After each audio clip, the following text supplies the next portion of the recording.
সুপ্রিয় শিক্ষার্থীরা, আশা করি সবাই ভালো আছো। আজ আমরা ত্রয়োদশ অধ্যায় সসীম ধারা 13.2 এই অধ্যায়ের পরবর্তী সমস্যার সমাধানগুলো করব। গত পর্বে আমরা এই অধ্যায়ের 8 নং পর্যন্ত সমাধান করেছি। আজ 9 নং থেকে শুরু করতে যাচ্ছি। তো আশা করি গত পর্বের অঙ্কগুলো আমরা অনুশীলন করেছি, আর সূত্রগুলো আজ অবশ্যই আমরা মুখস্থ করে রেখেছি। তো যারা যারা আমরা সূত্রগুলো জানা আছে, মুখস্থ আছে, তাদের জন্য আজকের ক্লাসটা খুবই ভালো হবে। তাদের বুঝতে অনেক সুবিধা হবে, তারা অঙ্ক সহজেই বুঝতে পারবে। আমি আগেই বলি যে, বারবার বলি যে সূত্রই হচ্ছে অঙ্কের মূল মন্ত্র। তো সূত্র ব্যতীত অঙ্ক আমাদের বুঝলে কোনো লাভ হবে না। তো আমাদের অঙ্ক বোঝার আগে অবশ্য সূত্রগুলো জেনে নিতে হবে। সূত্রগুলো জানা থাকা অতি জরুরি। আমাদের ডাকগুলো ভালোভাবে বুঝে নিতে হবে যে এখানে আমাদের কাছে কি নির্ণয় করতে বলেছে। তো প্রথমে আমরা 9 নম্বর সমস্যাটা দেখে নিচ্ছি।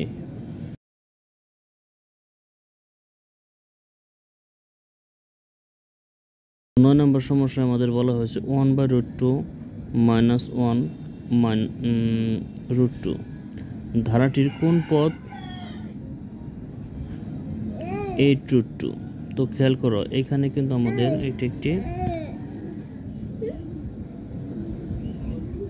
এটি কিন্তু আমাদের একটি গুণোত্তর ধারা। তো কারণ হচ্ছে এইখানে কিন্তু প্রত্যেকটি পদের পার্থক্য অর্থাৎ বিয়োগফল সমান হবে না। এখানে ভাগ করলে প্রত্যেকটি পদের পার্থক্য আমাদের সমান হচ্ছে, অর্থাৎ এটা আমাদের একটি গুণোত্তর ধারা। তো এইখানে আমাদের যে সূত্রটি প্রয়োগ করতে হবে, সেই সূত্রটি অবশ্যই গুণোত্তর ধারা অনুযায়ী প্রয়োগ করতে হবে। আমরা কিন্তু গুণোত্তর ধারা, সমান্তর ধারা উভয় সূত্র শিখে নিয়েছি।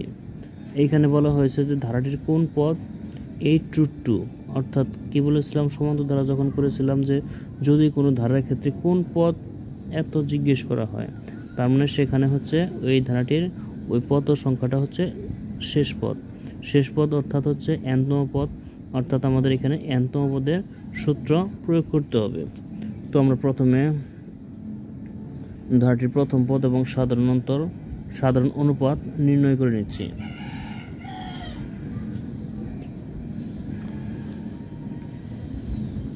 নাম্বার 9,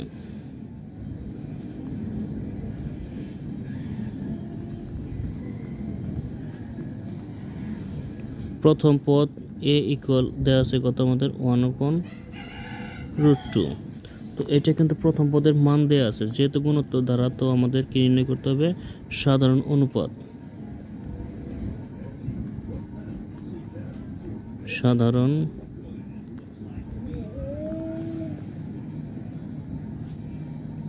অনুপাত আর ইকুয়াল, তো সাধারণ অনুপাতের সূত্রটি কি আমাদের দ্বিতীয় পদ অর্থাৎ -1 বাই প্রথম পদ 1/√2।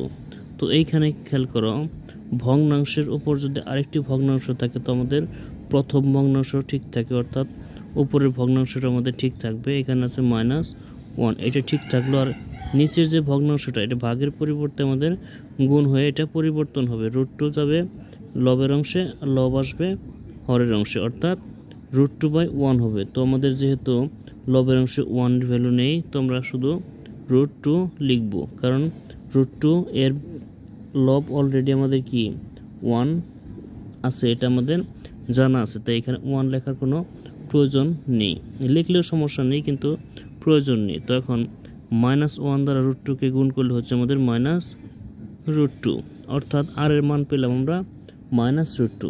এইখানে প্রথম পদ a ইকুয়াল পেয়েছি আমাদের 1/√2, আর এর মান পেয়েছি আমরা -√2।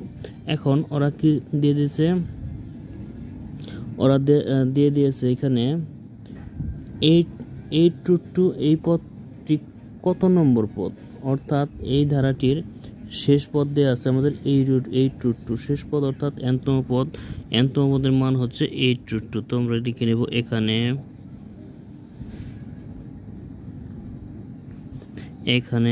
n তম পদ ইকুয়াল হচ্ছে 8√2 বা খেয়াল করো এইখানে আমরা n-তম পদ লিখেছি, তো এখানে n-তম পদের সূত্র প্রয়োগ করব। n-তম পদের সূত্র গুণোত্তর ধারণ যে n-তম পদের সূত্র কি a r⁴n-1 ইকুয়াল হচ্ছে 8√2। তো আমরা মান বসিয়ে দেব। এর মান ছিল আমাদের 1/√2, আর এর মান হচ্ছে -√2 আর এইখানে n এর কিন্তু মান নেই, n-1 থেকে গেল, তো এখানে আছে 8√2। তো আশা করি আমরা বুঝতে সমস্যা হচ্ছে না, আমি খুব ধীর গতিতে কিন্তু বুঝিয়ে যাচ্ছি।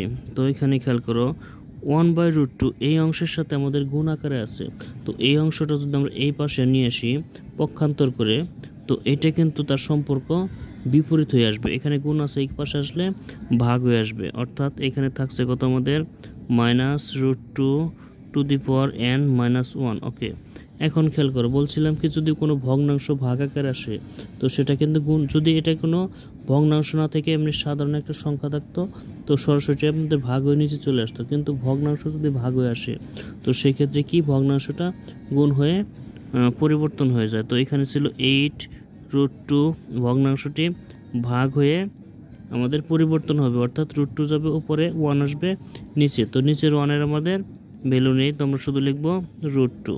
এটা কিন্তু গুণ হয়ে উল্টে গেল, ঠিক আছে। তো এখন খেয়াল করো -√2n-1 ইকুয়াল, তো এইখানে √2 আমাদের অলরেডি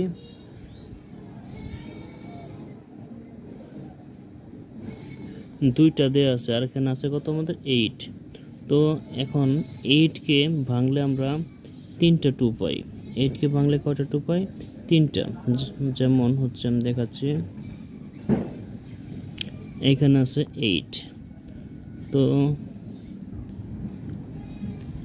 2 × 2 × 2, 2 আর 2 গুণ করলে হচ্ছে 4, 4 এবং 2 গুণ করলে হচ্ছে 8, অর্থাৎ 8-এর মধ্যে আমাদের 3টা 2 আমাদের গুণাকার আছে। তো প্রত্যেকটা 2 এর মধ্যে আবার 2টা করে √2 আছে, খেয়াল করো। তো প্রত্যেকটা 2 এ কিন্তু আমাদের 2টা করে √2 থাকে, কারণ হচ্ছে 2টা √2 গুণ করলে হচ্ছে একটা 2, 2টা √2 গুণ করলে একটা 2, 2টা √2 গুণ করলে একটা 2, অর্থাৎ আমাদের 8-এ কিন্তু √2 আছে টোটাল 6টা, এই একটা 7টা, এই একটা হচ্ছে 8টা, তো এখানে আমাদের টোটাল √2 আছে 8টা। তো আমরা কি লিখব? √2 লিখলাম, পাওয়ার দেব কিন্তু 8। খেয়াল করো এই পাশে যে √2 আছে, এই √2টা কিন্তু আমাদের ঋণাত্মক, তো এই পাশে আমরা একটা মাইনাস দিয়ে নেব এই পাশের সাথে ম্যাচ করার জন্য। তো খেয়াল করবো এখন পাওয়ার কত হবে, এখানে 8 দিলাম, কিন্তু কথা হচ্ছে এইখানে আমাদের কিন্তু ধনাত্মক ছিল, ঋণাত্মক ছিল না, এখনও কিন্তু মান আমাদের ধনাত্মকই থাকলো, কারণ এখানে মাইনাস দিয়েছি, মাইনাসের পাওয়ার দিয়েছি কত 8। 8 হচ্ছে একটা জোড় সংখ্যা, মাইনাস যদি জোড় সংখ্যক বার গুণ করা হয় তবে সেটা কি হয়ে যায়? প্লাস হয়ে যায়। তো আমরা যে মাইনাস এখানে ইউজ করেছি, এই মাইনাসটা ইউজ করার কারণে কিন্তু আমাদের মানের পরিবর্তন হয় না, এখানে প্লাস ছিল এখনও কিন্তু প্লাসই আছে। তো এখন উভয় পাশে আমাদের -√2 ভ্যানিশ হয়ে যাচ্ছে, তো কি থাকবে এখানে? -√2 চলে গেলে থাকে n-1 ইকুয়াল, এখানে -√2 চলে গেলে থাকে 8, বা n ইকুয়াল 8, এই 1 এই পাশে মাইনাস ছিল, এই পাশে আসলে প্লাস হয়ে আসলো, সুতরাং n ইকুয়াল হচ্ছে 8 + 1 = 9, অর্থাৎ 8√2 আমাদের এই ধারাটির 9 নম্বর পদ, ঠিক আছে। তো 8√2 আমাদের এই ধারাটির 9ম পদ, তো এটাই কিন্তু আমাদের অ্যান্সার। আশা করি এই অঙ্কটা আমরা ভালোভাবে বুঝতে পেরেছি, না বোঝার কিছু নেই, শুধু আমাদের সূত্রগুলো ধরতে হবে। যদি আমরা সূত্রগুলো ঠিকঠাক মতো ধরতে পারি, তো কী চেয়েছে সেটা যদি বুঝতে পারি, তো 100% আমাদের অঙ্ক নির্ভুল হবে। তো আমাদের তার জন্য কিন্তু অনেক প্র্যাকটিস করতে হবে, আমাদের অনেক অনুশীলন করতে হবে, সূত্রগুলো ভালোভাবে আয়ত্ত করে নিতে হবে। তো এখন আমরা পরবর্তী 10 নম্বর সমস্যাটি দেখে নিচ্ছি।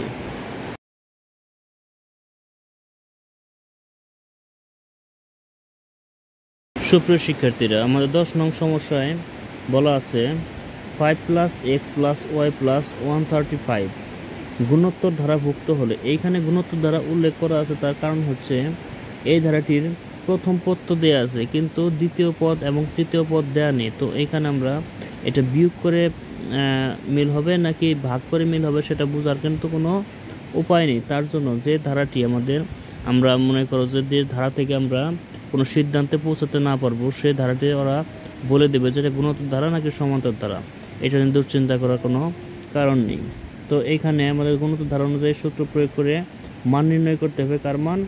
এক্স এবং ওয়াইয়ের মান নির্ণয় করতে হবে। অর্থাৎ 5 + x + y + 135 এর মাঝে যে দুটি পদ আছে এক্স এবং ওয়াই, এই এক্স এবং ওয়াই এর মান কত সেটা আমাদের নির্ণয় করে নিতে হবে।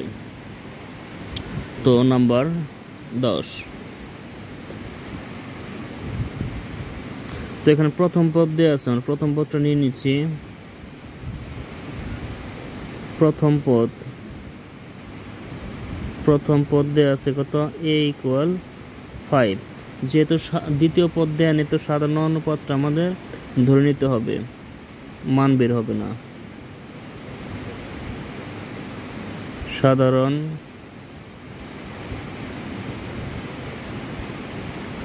অনুপাত ইকুয়াল হচ্ছে r, কারণ এইখানে r আমাদের সাধারণ অনুপাত হিসেবে ধরে নিতে হচ্ছে, কারণ এখানে আমাদের কিন্তু সাধারণ অনুপাতের মান বের হবে না, কারণ x কে আমরা যদি 5 দ্বারা ভাগ করি কোনো রেজাল্ট আসবে না।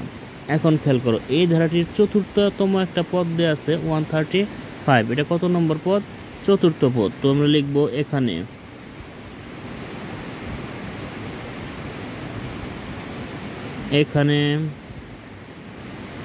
চতুর্থ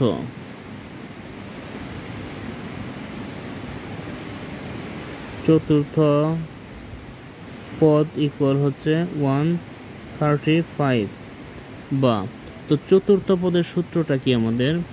a r⁴ 4 - 1 ইকুয়াল হচ্ছে 135 বা এর মান কত ছিল আমাদের? 5। তো 5 লিখলাম, আর এর মান নেই, আর থাকলো 4 থেকে 1 মাইনাস করলে হচ্ছে আমাদের 3 ইকুয়াল 135। এখন খেয়াল করো, 5 কিন্তু আর কিউবের সাথে আমাদের গুণাকার আছে, তো এটা এই পাশে আসলে ভাগ আকারে চলে আসবে, বা লিখবো আমরা r³ ইকুয়াল 135/5 বা r³ ইকুয়াল হচ্ছে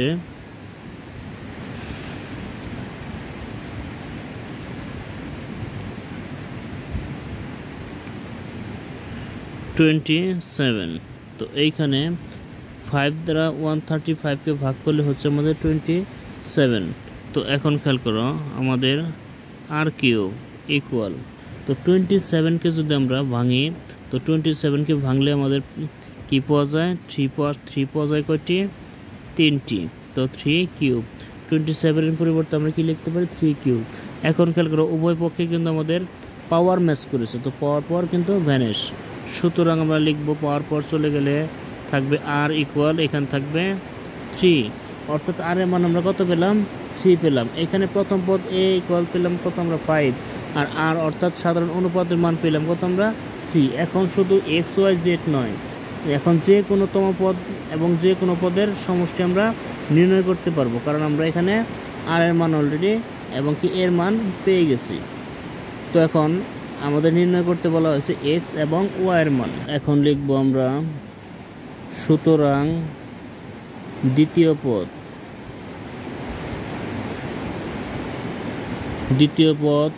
x ইকুয়াল, তো দ্বিতীয় পদের সূত্রটি কি আমাদের? a r⁴ 1। এখন খেয়াল করো, এর মান আমাদের কত ছিল? 5 ইন্টু আর এর মান ছিল কত আমাদের? 3। এখানে 2 থেকে 1 মাইনাস করলে কিন্তু আমাদের কি হয়? পাওয়ার 1 হয়। তো এখানে পাওয়ার 1 আমাদের লেখার প্রয়োজন নেই, কারণ প্রত্যেকের সাথে পাওয়ার কিন্তু আমরা অলরেডি 1 দেয়া থাকে। তো এখানে 5 এবং 3 এর গুণফল হচ্ছে কত? 15, অর্থাৎ x এর মান আমরা কত পেলাম? 15 পেলাম। এখন সুতরাং ধারাটির তৃতীয় পদ আমরা নির্ণয় করব। তৃতীয়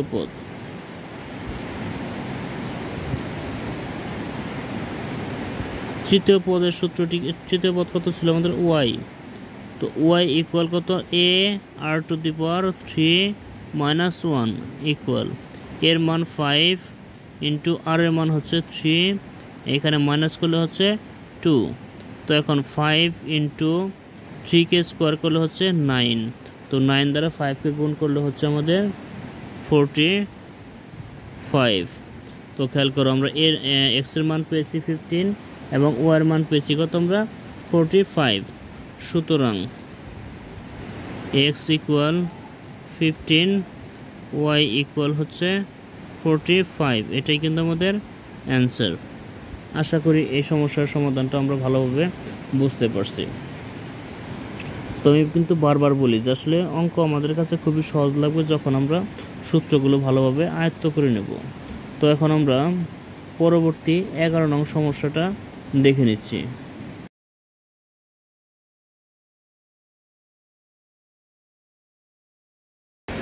তো সুপ্রিয় শিক্ষার্থীরা 11 নং সমস্যায় আমাদের বলা হয়েছে x plus y plus z plus 243 গুণোত্তর ধারাভুক্ত হলে এক্স ওয়াই এবং জেড এর মান নির্ণয় করো। তো খেয়াল করো আমরা কিন্তু 10 নং যে অঙ্কটা করলাম সেই অঙ্ক এবং 11 নং অঙ্ক আমাদের সেম এক অঙ্ক, শুধুমাত্র এখানে সংখ্যা পরিবর্তন এবং এইখানে একটা ডিজিট বেশি দেওয়া আছে। তো আমরা প্রথম পদের মান দেওয়া আছে সেটা আমরা লিখে নিব নাম্বার 11।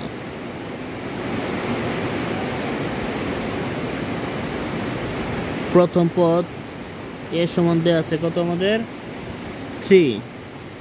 ওকে, তো এখানে কিন্তু সাধারণ অনুপাত বের হচ্ছে না, কারণ এক্সকে 3 দ্বারা ভাগ করা যায় না, দ্বিতীয় পদকে প্রথম পদ দ্বারা ভাগ করা যাচ্ছে না। তো আমরা ধরে নিচ্ছি সাধারণ অনুপাত, সাধারণ অনুপাত ইকুয়াল হবে আমাদের আর। তো এখানে আমাদের পঞ্চম পদ দেওয়া আছে, এখন খেয়াল করো 3 plus x plus y plus z plus 243। তো এটা কিন্তু আমাদের 243টা কিন্তু আমার পঞ্চমতম পদ। তো পঞ্চম পদটা আমরা লিখে দিচ্ছি এখানে 5তম পদ ইকুয়াল কত আছে আমাদের 243। এখন পঞ্চম পদের সূত্র প্রয়োগ করি আমরা a r to the power 5 minus 1 equal হচ্ছে 243। এখন খেয়াল করো এর মান দেওয়া ছিল আমাদের কত 3 লিখলাম। এখন আর টু দি পাওয়ার কত হবে এখানে 5 মাইনাস 1 অর্থাৎ 4 ইকুয়াল হচ্ছে 243। এখন 3 কিন্তু আর এর সাথে আমাদের গুণ আকারে ছিল, এটা এই পাশে আসলে ভাগ আকারে চলে আসবে, বা আর টু দি পাওয়ার 4 ইকুয়াল হচ্ছে এখানে 243/3 বা আর টু দি পাওয়ার 4 ইকুয়াল, তো 3 দ্বারা 243কে ভাগ করলে আমাদের কত হয় 81। এখন আমরা 81কে ভাঙব, 4 to the power 4 r to the power 4 equal 81কে ভাঙলে কি পাচ্ছি আমরা 3 টু দি পাওয়ার 4, অর্থাৎ 81-এ 3 আছে কিন্তু আমাদের গুণাকারে 4টা, তো আমরা 4টা 3 লিখলাম। এখন আমাদের উভয় পাশের পাওয়ার কিন্তু ম্যাচ করে গেছে, পাওয়ার পর ভ্যানিশ। সুতরাং আমরা লিখতে পারি কি আর ইকুয়াল হচ্ছে 3। তো এখন প্রথম পদ এর মান হচ্ছে আমাদের 3 এবং সাধারণ অনুপাত আর এর মানও কিন্তু আমাদের 3 হচ্ছে। এখন এক্স ওয়াই এবং জেড এর মান আমরা নির্ণয় করতে পারবো। সুতরাং দ্বিতীয় পদ x equal a r to the power 2 minus 1 equal হচ্ছে এর মান 3 ইন্টু আর এর মান 3 পাওয়ার মাইনাস করলে 1, তো 3 এবং 3 গুণ করলে হচ্ছে আমাদের 9। ওকে, দেন সুতরাং তৃতীয় পদ ওয়াই ইকুয়াল, তৃতীয় পদের সূত্র কি এ r to the power 3 minus 1, এর মান হচ্ছে 3 আর এর মান হচ্ছে 3, মাইনাস করলে হচ্ছে 2। তো এখানে 3 ঠিক থাকলো আমাদের, ইন্টু 3কে স্কোয়ার করলে হচ্ছে 9। তো 9 দ্বারা 3কে গুণ করলে হবে আমাদের 27। তো আমরা ওয়ার মান কিন্তু পেয়ে গেলাম। এখন আমরা জেড এর মান নির্ণয় করব। জেড কিন্তু আমাদের চতুর্থ পদ। এখন লিখব সুতরাং চতুর্থ পদ z equal a r to the power 4 - 1। এখন এর মান হচ্ছে 3, আর এর মান হচ্ছে 3, এখানে মাইনাস করলে হচ্ছে 3 ইকুয়াল এখানে 3 থাকলো ইন্টু 3কে কিউব করলে আমাদের মান হচ্ছে কত 27। তো 3 দ্বারা 27কে গুণ করলে হচ্ছে আমাদের 81। তো খেয়াল করো এক্স এর মান পেলাম 9, ওয়াই এর মান পেলাম 27 এবং জেড এর মান পেয়েছি আমরা 81। তো তিনটি মান আমাদের কাছে চেয়েছিল, আমরা তিনটে মানকে তো নির্ণয় করে নিয়েছি। সুতরাং এক্স ইকুয়াল 9, ওয়াই ইকুয়াল হচ্ছে 27 এবং জেড ইকুয়াল হবে আমাদের 81। এটাই কিন্তু আমাদের অ্যান্সার। তো আশা করি আমরা এই অঙ্কটা বুঝলাম এবং এর সাথে কিন্তু আমাদের পূর্বের 10 নম্বর অঙ্কটা আমাদের আরও ক্লিয়ার হলো। তো এখন আমরা পরবর্তী 12 নম্বর অঙ্কটা দেখে নিচ্ছি।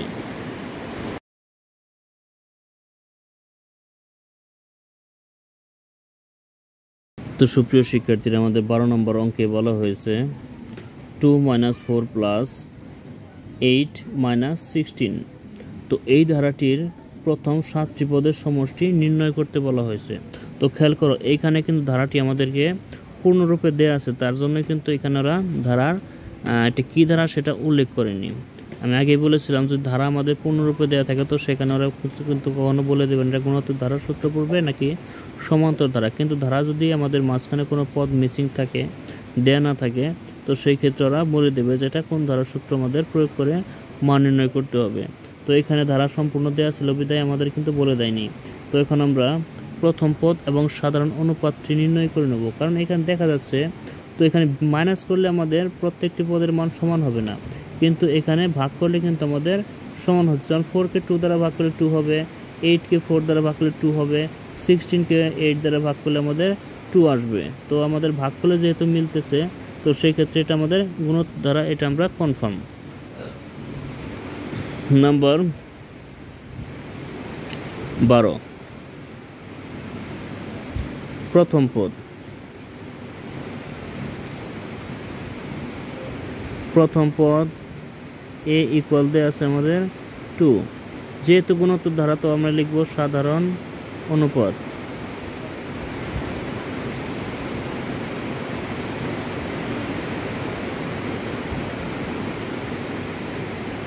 আর ইকুয়াল দেওয়া আছে কত আমাদের দ্বিতীয় পদ অর্থাৎ -4/2 ইকুয়াল হচ্ছে কি কত আমাদের -2।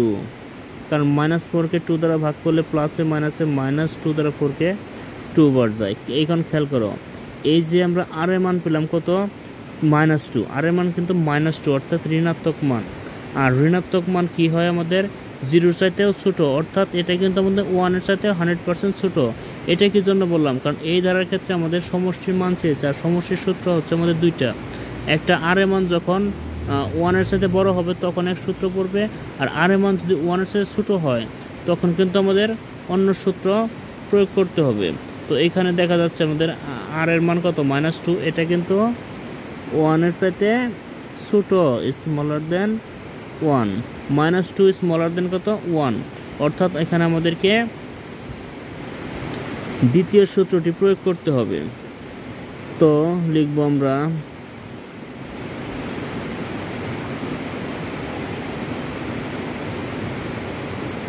আমরা জানি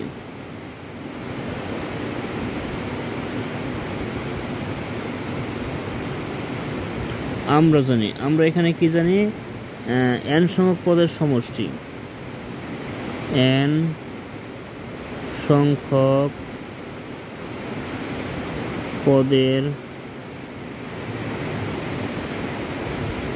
সমষ্টি। n সংখ্যক পদের সমষ্টির সূত্র কিন্তু আমাদের দ্বিতীয়টি প্রয়োগ করতে হবে।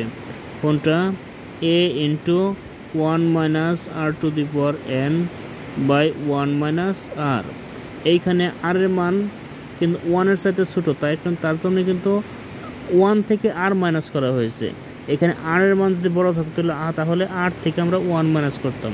তো খেয়াল করছো, এটা কিন্তু সূত্র মনে রাখার একটা টেকনিক। সুতরাং কত সংখ্যক পদের সমষ্টি চেয়েছে আমাদের? 7 সংখ্যক, 7টি পদের সমষ্টি, 7 সংখ্যক পদের সমষ্টি। তো এই 7 কিন্তু আমাদের কোনখানে আসবে? n এর পরিবর্তে 7 আসবে, কারণ n এর মান এখানে আমাদের 7 দেয়া আছে। তো n এর পরিবর্তে আমরা 7 লিখব। তো এর মান পেয়েছি আমরা কিন্তু 2, এর মান আমরা 2 লিখলাম। তো এখানে সেকেন্ড ব্র্যাকেট লাগবে, কারণ 1 মাইনাস, কি জন্য সেকেন্ড ব্র্যাকেট লাগবে? আর এর মান কিন্তু আমাদের -2, আর -2 বসানোর জন্য কিন্তু আমাদের ব্র্যাকেট ব্যবহার করতে হবে।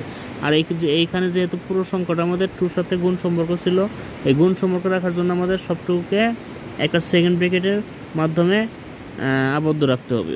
তো 1 মাইনাস, আর এর মান হচ্ছে আমাদের -2, n এর মান কত পেয়েছি আমরা? 7, হ্যাঁ, বাই 1 মাইনাস আর এর মান হচ্ছে -2। ওকে, এখন খেয়াল করো, এখন এই 2 আমাদের কোনো কাজ নেই, যা ছিল তাই থাকবে 2। এখন আমরা ফার্স্ট ব্র্যাকেট ইউজ করতে পারি।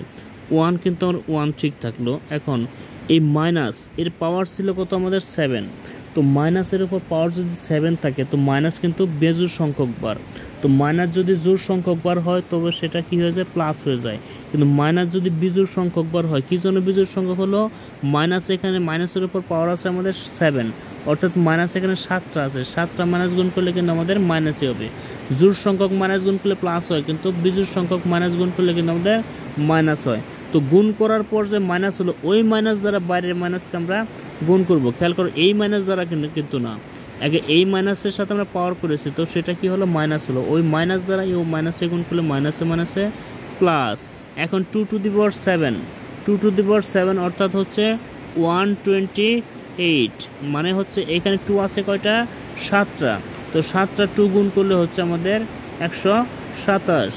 তো নিচে আসো, এখন এখানে 1 মাইনাসে প্লাস 2।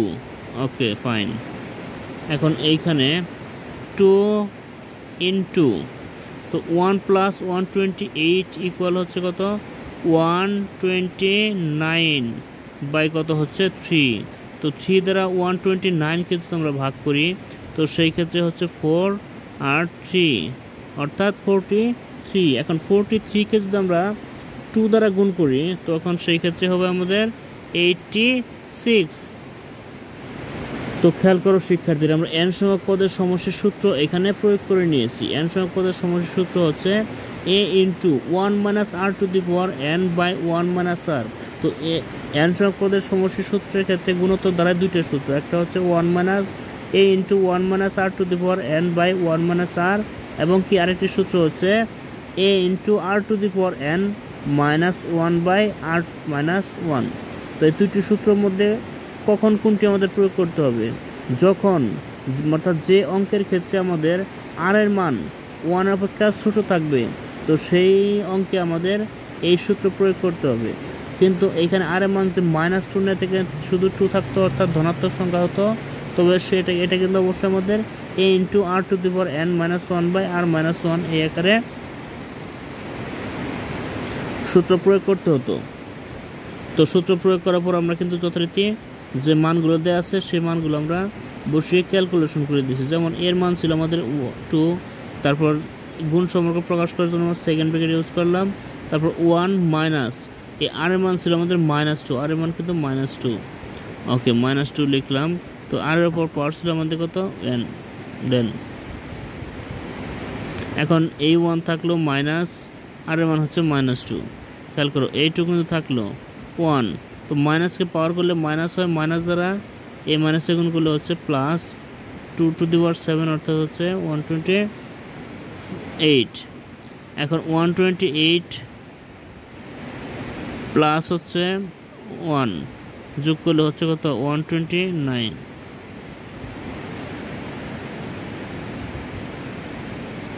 এখন 3 দ্বারা 129কে যদি আমরা ভাগ করি, সেক্ষেত্রে 43। 43কে 2 দ্বারা গুণ করলে হচ্ছে আমাদের 86। এটাই আমাদের n সংখ্যক পদের সমষ্টির মান, এটাই আমাদের কি অ্যান্সার। তো আশা করি এই অঙ্কটা খুব ভালোভাবে আমরা বুঝতে পেরেছি। শুধু বুঝতে হবে না, আমাদের রীতিমতো প্রচুর পরিমাণ প্র্যাকটিস করতে হবে। প্র্যাকটিস না করলে আমরা যা শিখবো সব আমরা ভুলে যাব। প্র্যাকটিস আমাদের সাফল্যের চরম শিখরে পৌঁছে দিতে পারে। তো অধ্যবসায় আমাদের জন্য খুবই গুরুত্বপূর্ণ। ছাত্র জীবনে অধ্যবসায় না থাকলে কিন্তু সে ছাত্র সফলতা লাভ করতে পারে না। তো আমরা বেশি বেশি অনুসরণ করব। আজকের পর্ব আর দীর্ঘায়িত করব না আমি। তো আমরা আজকের পর্ব এখানে সমাপ্ত করতে যাচ্ছি।